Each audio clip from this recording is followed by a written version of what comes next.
জাগে যে ভগবানের আমরা প্রত্যেকে জানি 24 জন রাখাল বালক, 24 জন সখা। তাহলে 24 জন সখার মধ্যে ওই একজন সখাই কেন এত প্রিয় হলো, যার কাছে ভগবান নিজের মনের কথা, নিজের প্রাণের কথা খুলে বলতে পারে, যাকে এত ভালোবাসে, যার কাছে সমস্ত রকমের কথা, রাধারানীর কথাও তার কাছে বলা যায়। তাহলে কেন এত প্রিয় হলো জানতে হবে বাবা। এই সকল কেন এত প্রিয় হলো জানতে গেলে যেতে হবে কোথায়? ত্রেতা যুগে। ত্রেতা যুগে রাম অবতারে যখন ভগবান রামচন্দ্রের সঙ্গে রাবণ বংশে রাক্ষসকুলের যুদ্ধ হয়, সেই রাক্ষসকুলের যখন যুদ্ধ হয় দেখা যায় ভগবানের সঙ্গে যুদ্ধে হেরে যায় হলো রাক্ষসকুল, অর্থাৎ রাবণ রাজা যুদ্ধে হেরে গেল। ভগবানের সঙ্গে কি জেতা যায় বাবা? কোনদিনই নয়। তিনি হলেন ভগবান আর আমরা হলাম সাধারণ মানুষ। আমরা অদাহরণ তিনি সৃষ্টি করেছেন আমাদের, তার সঙ্গে কি জেতা? তিনি ভগবান আর আমরা হলাম প্রজা, আমরা হলাম সে রাজা। তো প্রভু রামচন্দ্রের সঙ্গে ভগবানের সঙ্গে যখন রাবণ বংশ রাক্ষস বংশ যখন হেরে যখন গেল, একে একে যে যায় বাবা যুদ্ধ করতে, সে কিন্তু আর ফিরে আসে না, ভগবানের হাতে নিধন হয়ে যায়। সবাই যখন নিধন হয়ে গেল এমন সময় সেই বাড়িতে একটা ছোট্ট বালক ছিল। সেই বালকটি যার বাবার নাম ছিল বিভীষণ। এই বিভীষণ কিন্তু রাবণের একজন ভাই ছিল। রাবণের যে এত অত্যাচার সে সহ্য করতে পারত না। কেন? তার কারণ সে ছিল একজন বিষ্ণু ভক্ত। সে ছিল একজন বিষ্ণু ভক্ত। বিষ্ণু ভক্ত হওয়ার সত্ত্বে সে কিন্তু ওই জ্বালা যন্ত্রণা সহ্য করতে পারত না। রাবণের যখন অত্যাচার সহ্য করতে পারল না, বিভীষণ চলে গেছিল ভগবানের কাছে, রামচন্দ্রের কাছে আশ্রয় নিয়েছিল। ভগবানের কাছে আশ্রয় নিয়ে সেখানে ছিল সে কোনদিন আর ফিরে গেছে। লঙ্কাপুরীতে কোনদিন ফিরল না। এদিকে তারই একটা শিশু, তার একমাত্র পুত্র যার নাম ছিল তরণী সেন।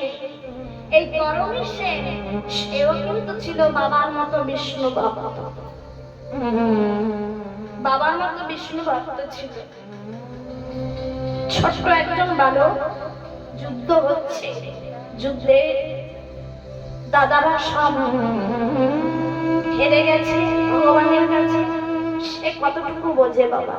ছুটতে ছুটতে ছুটতে ছুটতে রাবণের কাছে গেছে।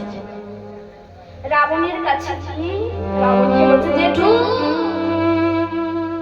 ও জেঠু, জেঠু, জেঠু দেখো, দাদারা তো সবাই যুদ্ধে গেল, কিন্তু কেউ জিতে ফিরলো না, কেউ আর ফিরে এলো না। তুমি আমাকে অনুমতি দাও, দাদারা যেমন যুদ্ধ করতে গেল আমিও যাব যুদ্ধ করতে, তুমি আমায় অনুমতি দাও জেঠু। দেখো, রাবণ কিন্তু অত্যাচারী হলে তার প্রাণে কিন্তু মায়া আছে। মনে মনে ভাবছে, আহা, এতটুকু একজন বালক, তাকে আমি যুদ্ধে পাঠাবো? আমি তো জানি যুদ্ধে গেলে সে আর ফিরবে না। এটা জেনে আমি কেমন করে অনুমতি দেব? বাবা, তরুণী, তুমি এক কাজ করো, তুমি তোমার মায়ের কাছে যাও, মায়ের কাছে গিয়ে আগে অনুমতি নিয়ে এসো, তারপর তুমি যাও। রাবণ মনে মনে চিন্তা করছে, আমি তো বলতে পারছি না, তবে তরণীর মার কাছে গেলে তার মা কিন্তু পারবে না। মনে মনে ভাবছে, সে তো মায়ের মন্দ কিছুতেই সন্তানকে যেতে দেবে না। ছলনা করে মায়ের কাছে পাঠিয়ে দিলে। তরণী সেন ছুটতে ছুটতে ছুটতে ছুটতে ছুটতে ছুটতে গেছে মায়ের কাছে। মা, ও মা, মা গো, আমি যুদ্ধে যাব। তুই যুদ্ধে যাবি? তুই কি জানিস না বাবা? তুই কি জানিস না সে যে ভগবান, তার সঙ্গে কি যুদ্ধে যেতে যায়? তার সঙ্গে যুদ্ধে যেতে যায় না। এমন কথা বলতে নেই বাবা, যুদ্ধে যেতে হবে না, ঘরে চল। কিন্তু ছেলে তো বাইনা ধরেছে যে যুদ্ধে যাবে। ছেলে যখন বাইনা ধরেছে যে যুদ্ধে যাবো তো যাবো, মা তখন বলছে, মনে মনে ভাবি যে আমার একটা মাত্র পুত্র, আমার একটা মাত্র পুত্র, ও যদি ভগবানের সঙ্গে যুদ্ধ করতে যায়, একদিক থেকে আমার কোল শূন্য হয়ে যাবে। আমি মা বলা ডাক আর কোনোদিন শুনতে পাবো না। কিন্তু আর একদিক থেকে সে যে ভগবানের সঙ্গে যুদ্ধ করতে যাবে। আমি তো জানি ভগবানের সঙ্গে যুদ্ধে যেতে যায় না, সে হলো ভগবান। এই দিক থেকে আমার বড় আনন্দ, আমার বড় গর্বের বিষয় যে আমার ছেলে ভগবানের হাতে মরতে পারবে না। আমার ছেলে ভগবানের হাতে উদ্ধার হবে, ভগবানের হাতে নিধন হবে। আমি মা, মা হয়েও আমার আজ বড় আনন্দের দিন। এ জগতে কয়জন মা পারবে, এই জগতে কয়জন পিতা পারবে তার নিজের সন্তানকে মৃত্যুর হাতে ছেড়ে দিতে? দেখো জগৎবাসী, আজ আমি আমার পুত্র তরণী সেনকে ভগবানের সঙ্গে যুদ্ধে যাওয়ার অনুমতি দিয়ে দিলাম। আমার কাছে আয়, তোকে আজ আমি মনের মতো করে সাজিয়ে দিই। তরণী সেনকে কাছে দেখে বুকে জড়িয়ে ধরে বলছে, বাবা তরণী, যুদ্ধে যখন যাবি বলছিস, যুদ্ধে যাবি আমি অনুমতি দিলাম। তোকে আজ আমি আমার মনের মতো করে সাজাবো। তরণী, তুই আমার কাছে আয়। পুত্রকে কাছে পেয়ে মনের মতো করে সাজাচ্ছি। সর্বাঙ্গী রাম নাম রাম নাম লিখে দিলে এবং মনে মনে তরণী, আমি মা হয়ে আজ তোকে একটা কথা বলছি বাবা, এই কথাটা যেন মাথায় রাখিস। তরণী, তুই যখন যুদ্ধ করবি বাবা, ভগবানের নামটা তুই উচ্চারণ করিস। তুই যেন মুখে রাম নাম উচ্চারণ করিস। তরণী সেন মায়ের কাছে অনুমতি নিয়ে মাকে বলছে, মা গো, দেখো আমি না তোমার ছেলে, আমি আগে যাবো ভগবানের সঙ্গে যুদ্ধ করতে। তুমি তো আমার গুরুজন, তুমি তো আমার মা, তো মা তুমি কি আমার আশীর্বাদ করবে না? দেখো তরণী সেনের মা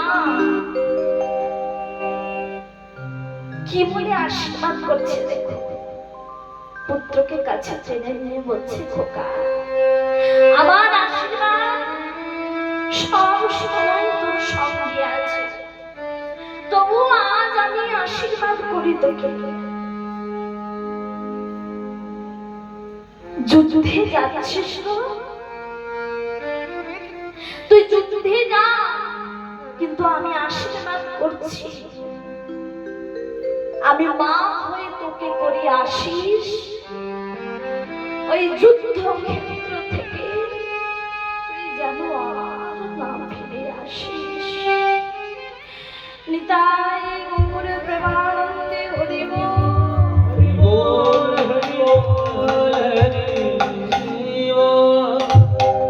তরণী রে, আমি মা হয়ে তোকে করি আশিস, তোকে আশীর্বাদ করছি, কিন্তু তরণী কি কি আশা করছি জানিস বাবা? ওই যুদ্ধক্ষেত্র থেকে তুই যেন আর ফিরে না আসিস। তরণী, তুই যদি একবার ওই ভগবানের হাতে নিধন হতে পারিস, যদি একবার ভগবানের চরণের সেবায় লাগাতে পারিস, তুই তো ধন্য হবি। কিন্তু আমি তো তোর মা, আমার বড় গর্বের বিষয়, আমিও ধন্য হব। সারা পৃথিবী সারা জগৎ দেখবে, দেখো একজন মা হয়ে তার শিশুকে কেমন করে মৃত্যুর মুখে ঠেলে দেয়। জগৎ আমায় বলবে আমি মা হওয়ার যোগ্য নই বাবা।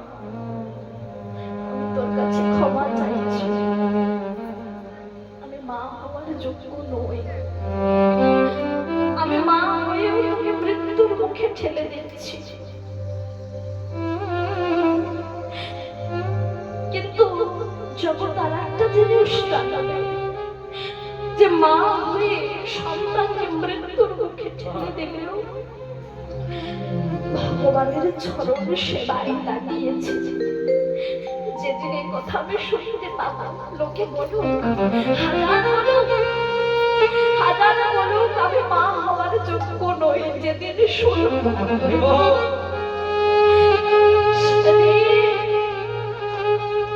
আমি বড় ধন্য হয়ে যাব বাবা। তুই চিন্তা করিস না, তুই যুদ্ধে যা। তরণী সেই মায়ের আশীর্বাদ নিয়ে জেঠুর কাছে গেছে। জেঠু, জেঠু, তুমি না বলেছিলে মা আমায় সাজিয়ে দেবে না, মা আমায় অনুমতি দেবে না? এই দেখো কত সুন্দর করে মা আমাকে সাজিয়ে দিয়েছে, এত সুন্দর করে সাজিয়ে দিয়েছে যুদ্ধে যাওয়ার জন্য। জেঠু তুমি দেখো আমায় ভালো বানিয়েছে না? ও জেঠু, আমায় ভালো বানিয়েছে। জেঠুর কাছে গিয়ে বলছে,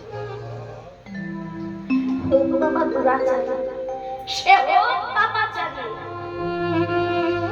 রাবণ যতই দুরাচারী হোক, যতই পাপাচারী হোক, ভক্ত না হলে কিন্তু ভগবানের মতো দেখা পাওয়া যায় না। একটা কথা সবসময় মানতে হবে, ভক্ত না হলে কিন্তু ভগবানের দেখা পাওয়া যায় না, সম্ভব নয়। যদি সে দুরাচারী, যদি সে পাপাচারী, তাহলে জানতে হবে সে তার পাপের প্রায়শ্চিত্ত করছে। আমরা হরিনাম দেখো, হরিনাম করছে, কৃষ্ণ নাম করছে, তবু যেন দুঃখের শেষ নেই, কষ্টের শেষ নেই। আমরা তো সাধারণ মানুষ বাবা, আমাদের কি অত জ্ঞানের ভান্ডার মাথায় আছে যে আমরা বুঝবো যে কেন কি হচ্ছে, কি থেকে কি হচ্ছে? আমরা সাধারণ চলতি কথাই বলেই ফেলি, হরি হরি 25 দিন রাত, তবুও তো কষ্ট মেটে না, তবুও তো জ্বালা মেটে না। কিন্তু জানতে হবে যে হরি নাম করে, কৃষ্ণ নাম করে, সে যদি কষ্ট পায়, জানতে হবে ভগবান তাকে ভালোবাসে, ভালোবাসে বলে কষ্ট দিচ্ছে, কষ্ট দিচ্ছে। ভগবান বলেছেন না, যে করে আমার আশ আমি করি তার সর্বনাশ। ছেড়েও যদি না ছাড়ে আমার পা, তখন আমি বই তার দাসী দাস। হৃদয়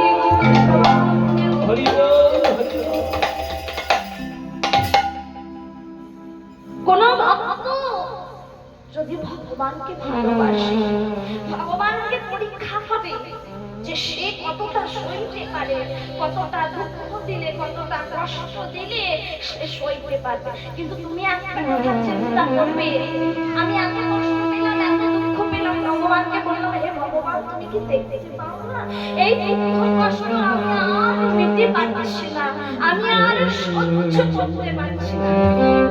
একটা কথা জানো বাবা, সে ঠিক জানে যে তোমার কতটা সইবার ক্ষমতা, তুমি কতটা সহ্য করতে পারো, সে কিন্তু সবটাই জানে। তুমি যত পারবে ততটাই তোমাকে দেওয়া হয়, তার ইচ্ছা ছাড়া বাবা কোনো কিছু হয় না। যে মানে আমার আশ আমি করি তার সর্বনাশ, আমাকে যে ভালোবাসে আমি তার সর্বনাশ করে থাকি। ছেড়েও যদি না ছাড়ে আমার পাশ, তখন আমি করি তার পাশেই উল্লাস। আমি ছুটে গিয়ে তার চরণ দুটো জড়িয়ে জড়িয়ে দিয়া ভগবান হয়ে বাবা ভক্তের চরণে ধরে। যদি কেউ ভগবানকে ডাকার মতো ডাকতে পারে, ভগবানও কাঁদে। কার জন্য? ভক্তের জন্য। আমরা ভক্ত হতে পারিনি। আপনারা দেখছেন হরিনাম করতে এসেছি, সংকীর্তন করতে এসেছি। আপনারা যান, আমি যাই হরিনাম করতে। সবাই আমরা হরিনাম করি, কিন্তু আমরা কেউ বাবা ভক্ত নই। ভক্ত হতে পেরেছি? আমরা নরকের কীট, আমরা পাপী, আমরা অধম। যদি ভক্ত হতাম, ভক্ত যদি হতাম, ঠিক একদিন ভগবানের দেখা পেতাম। ভগবান তো নিজে মুখে বলেছেন, আমি আমার প্রিয় ভক্তদের দেখা দিই। আমি তার চরণের দাস হই। কেউ যদি আমায় ভালোবাসে, তাহলে আমরা ভক্ত বাবা, আমরা ভক্ত নই। আমরা কেউ ভক্ত নই, আমরা ভক্ত হতে পারিনি। ভক্ত হবার ক্ষমতা আমাদের নেই। তো আজ সেই তরুণী সেন জেঠুর কাছে গেছে। জেঠু যতই হোক দুরাচারী, যতই হোক পাপাচারী, মনে কিন্তু বাৎসল্য প্রেমের উদয় জেগেছে।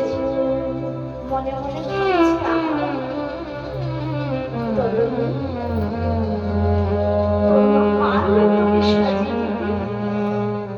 আমি তো মনে মনে ভেবেছিলাম তোর মায়ের কাছে পাঠালে তোর মা কোনোদিন তোকে যুদ্ধে যেতে দেবে না। তোর মা হয়ে কেমন করে পারল? মনে মনে বলে আর কাঁদে। বেশ, তোর মা যখন তোকে অনুমতি দিয়েছে, তুই যা, তুই যুদ্ধে যা বাবা, যুদ্ধে তুই যা। মায়ের কাছে আশীর্বাদ নিয়ে, জেঠুর কাছে আশীর্বাদ নিয়ে তরুণী সেন চলেছে যুদ্ধক্ষেত্রে। যখন গেছে, দেখছি ভগবান রামচন্দ্র যুদ্ধ করছে। সামনে যখন দাঁড়িয়েছে, বলছে এই রে শুনে নাও, আমার নাম হলো তরুণী সেন। আমি তোমার সঙ্গে যুদ্ধ করতে এসেছি, তুমি আমার সঙ্গে যুদ্ধ করো। ভগবান মনে মনে ভাবছি, এতটুকু একজন বালক, সে কিনা এসেছে আমার সঙ্গে যুদ্ধ করতে। এই যে শুনে না, আমি কোনো বাচ্চার সঙ্গে যুদ্ধ করি না।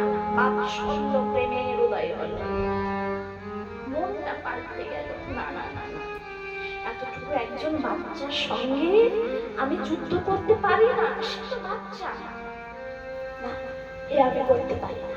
আমি ভগবান, জগৎ আমায় কি বলবে, জগৎ দেখে আমায় কি বলবে, এ আমি করতে পারি না।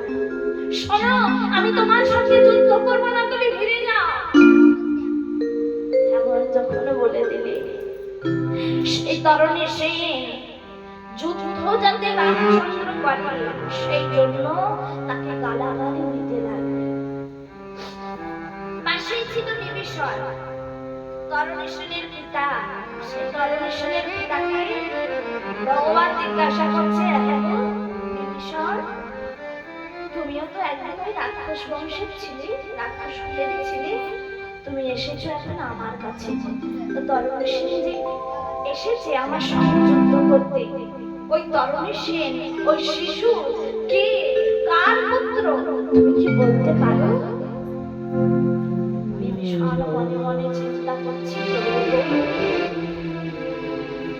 আমি কি করে তোমায় বলবো যে ও আর কেউ নয়, আমার একমাত্র পুত্র, আমার নয়নের মনে আমার বাবা বলে ডাকা ধর, আমার তরণী শেষে।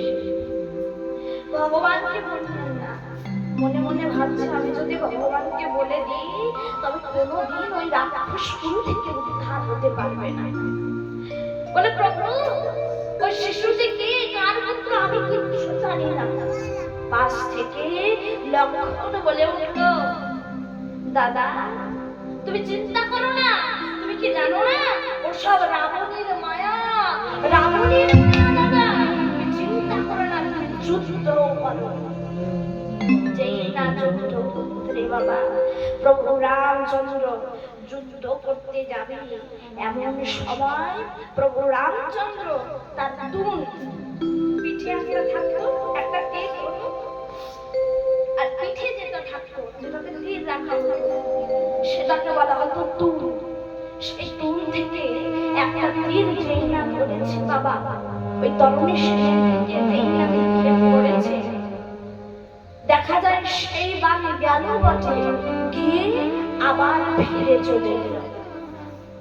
কেন? তার কারণ হলো সেই বানকে যখন ভগবান জিজ্ঞাসা করছে যে আরে মা, আমি তো তোকে পাঠালাম তোর কাজ সম্পন্ন করতে, এমন তো কোনোদিন হয়নি, তুই তো নিজের কাজ সম্পন্ন করে আমার কাছে ফিরে আসিস, তবে আজ কেন এমন হলো? বলে ভগবান আমি হলাম একজন ভক্ত, আর একজন ভক্ত হয়ে আর একজন ভক্তকে আমি কিছুতেই মারতে পারি না। আমি দেখে এলাম, কি বললি? হ্যাঁ আমি দেখে এলাম তার সর্বাঙ্গী তোমারই নাম লেখা, তাই আমি একজন ভক্ত হয়ে ভক্তকে কিভাবে মারবো বলো? আমি পারলাম না, আর আমি ছুঁয়েও না, সে সদা সর্বদা তোমার নাম জপ করছে। পাশ থেকে বিভীষণ বলে উঠছে যে না না না, ওসব কিচ্ছু না, ওসব আমার দাদার মায়া হয়তো। প্রভু তুমি যুদ্ধ করো। মনে মনে ভাবছে এই বান যদি একবার বলে দেয় যে ও ভক্ত, তাহলে তো ভগবান আর নিধন করবে না, ভগবান তো আর মারতে যাবে না। বলে না না না, ও ভক্ত নয়, ও সব মায়া, তুমি তাড়াতাড়ি যুদ্ধ করো, যুদ্ধ করতে হবে তোমাকে। বারবার যখন তীর ছাড়ছে বাবা, একটা তো নিক্ষেপ করতে পারলো না। পাশ থেকে বিভীষণ বলে উঠছে প্রভু প্রভু ওই বালক শিশুকে নিয়ে একটা মানে হত্যা করতে পারো। নিজের জানা ভেদ করে বাবা একটি বাণ বার করে দিয়েছিলেন ভগবানকে। সেই বাণটির নাম হলো ব্রহ্মবাণ। সেই ব্রহ্মবাণখানি নিজের জানা ভেদ করে ভগবানের হাতে তুলে দিয়ে বললেন, প্রভু এই বাণটা তুমি না, এই বাণে ওই শিশুকে তুমি মারতে পারবে, অন্য কোনো বাণে তুমি মারতে পারবে না। পিতা বলে কেমন আদেশ দিচ্ছে দেখো। দিয়ে দিল প্রভু রামচন্দ্রকে বাণটা। বাণটা যেই না দিল, সেই বাণ ব্রহ্মবাণ যেই না নিক্ষেপ করেছে বাবা তরণী সেনের দিকে, ওই একটি বাণে তরণী সেনের কাটা মুন্ডটি গড়াতে গড়াতে গড়াতে গড়াতে একদিকে ধর, একদিকে ধর আর একদিকে মুন্ড। কিন্তু আশ্চর্যের বিষয় হলো কাটা মুন্ডটি গড়াতে গড়াতে মুখে রাম নাম বলতে বলতে বলতে প্রভু রামচন্দ্র জন্মে পড়েছে। বিভীষণ মনে মনে চিন্তা করছে, প্রভু আমি যে পারলাম, আমি যে পিতা, আমি পিতা হয়ে আর কত সহ্য করবো বলো? আমি আর পারলাম না। ছুটতে ছুটতে ছুটতে ছুটতে গিয়ে সেই পুত্রের কাটা মুন্ডটি পক্ষে জড়াইয়ে ধরে আছে কাঁদছে, খোকা তুই বলো ভাগ্যবান খোকা। আমার ভাগ্য তো হলো না, আমার